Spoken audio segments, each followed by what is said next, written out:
Nice, చాలా బాగుంది అసలు బ్రీతింగ్. స్ట్రెస్ రిలీఫ్ అయింది. నా ప్రాబ్లమ్స్ వచ్చేసి నాకు స్పాండిలైసిస్ చాలా తగ్గింది, కాన్స్టిపేషన్ తగ్గింది, కొంచెం వెయిట్ లాస్ అయ్యాను. కొంచెం బ్యాక్ పెయిన్ ఉండి తగ్గింది.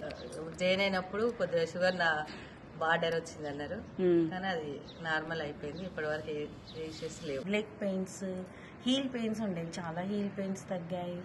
It's so relief. అసలు ఆస్తమా చాలా మటుకు తగ్గింది. థైరాయిడ్ ప్రాబ్లమ్స్, షుగర్ నార్మల్ ఉంటుంది, బీపీ నార్మల్ ఉంటుంది, ఫుడ్ ప్యాటర్న్ కూడా తగ్గింది. అంటే ఎటన్నా పోయేస్తే బాగా పనిచేసినప్పుడు వచ్చేది, ఇక పడుకోవాలనిపించేది, కానీ ఇప్పుడు అట్లా ఏం లేదు. Teacher is absolutely awesome, brilliant, excellent. Eating session అయితే సూపర్ అండి. అసలు చాలా అంటే చాలా స్ట్రెస్ రిలీఫ్ అవుతుంది. అసలు మనకు బ్రీతింగ్ సెషన్ అయిపోయిన తర్వాత నాకు అసలు ఏ ప్రాబ్లమ్స్ గురించి కూడా ఆలోచననే రావట్లేదు. ఆ ప్రాబ్లం ముందుకు వచ్చినప్పుడు దానికి ఇమీడియట్ గా ఏం ఆలోచించాలి, ఏం చేయాలి అనేదే వస్తుంది. కానీ అది వచ్చినప్పుడు చూసుకుందాం, కానీ ముందు నుంచే దాని గురించి ఆలోచన చేసి స్ట్రెస్ ఇదైపోవడం అనేది అయితే లేదు. హోల్డింగ్, బ్రీతింగ్ హోల్డింగ్ కూడా చాలా వరకు నేను 20-25 కౌంట్ వరకు వస్తున్నాను.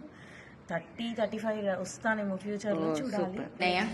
సివియర్ బ్యాక్ పెయిన్ ఉండింది, సో అది కంప్లీట్ గా పోయింది. థైరాయిడ్ కూడా యోగా చేయడం వల్ల డోసెస్ తగ్గింది. తను ఏదైనా ఎవరైనా ఇట్లా హెల్త్ ఇష్యూస్ ఉన్నాయంటే ఫస్ట్ యోగా చేయమని చెప్తాం మా రిలేటివ్స్ కానీ ఫ్రెండ్స్. దీంట్లో జాయిన్ అయిన తర్వాత తెలిసింది అసలు బ్రీతింగ్ ప్యాటర్న్ కూడా ఎంత కరెక్ట్ గా ఉంటుందా లైఫ్ లో. 4-5 అవర్స్ కంటే ఎక్కువ నిద్ర వచ్చేది కాదు.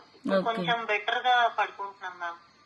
కొంచెం పడుకునే ముందు కొంచెం అట్లా మీరు చెప్పిన టెక్నిక్స్ అవి ఫాలో అవుతుంటే చాలా డిఫరెన్స్ కనిపిస్తుంది మ్యామ్. అంత ఓవరాల్ అన్ని ఇష్యూస్ లో ఇంకా ఒక 10 years ముందే మొదలు పెట్టుంటే బాగుండనిపిస్తుంది.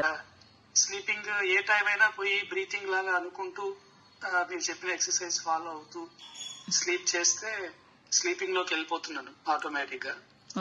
సో చాలా ఇంప్రూవ్మెంట్ అనిపిస్తుంది.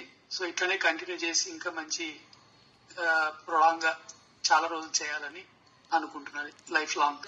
పని చేసిన బ్రీతింగ్ సిస్టమ్ ఎప్పుడైతే పని చేసినా అప్పుడు మళ్ళీ ఇమ్యూనిటీ సిస్టమ్ తగ్గింది. ఆఫ్టర్ కోవిడ్ నాకు ఇమ్యూనిటీ సిస్టమ్ బాగా దెబ్బతిని ఉండే. సొంత దగ్గర బ్రీతింగ్ సెషన్ లో వెళ్ళినాక ఇమ్యూనిటీ సిస్టమ్ బాగా మెరుగైంది.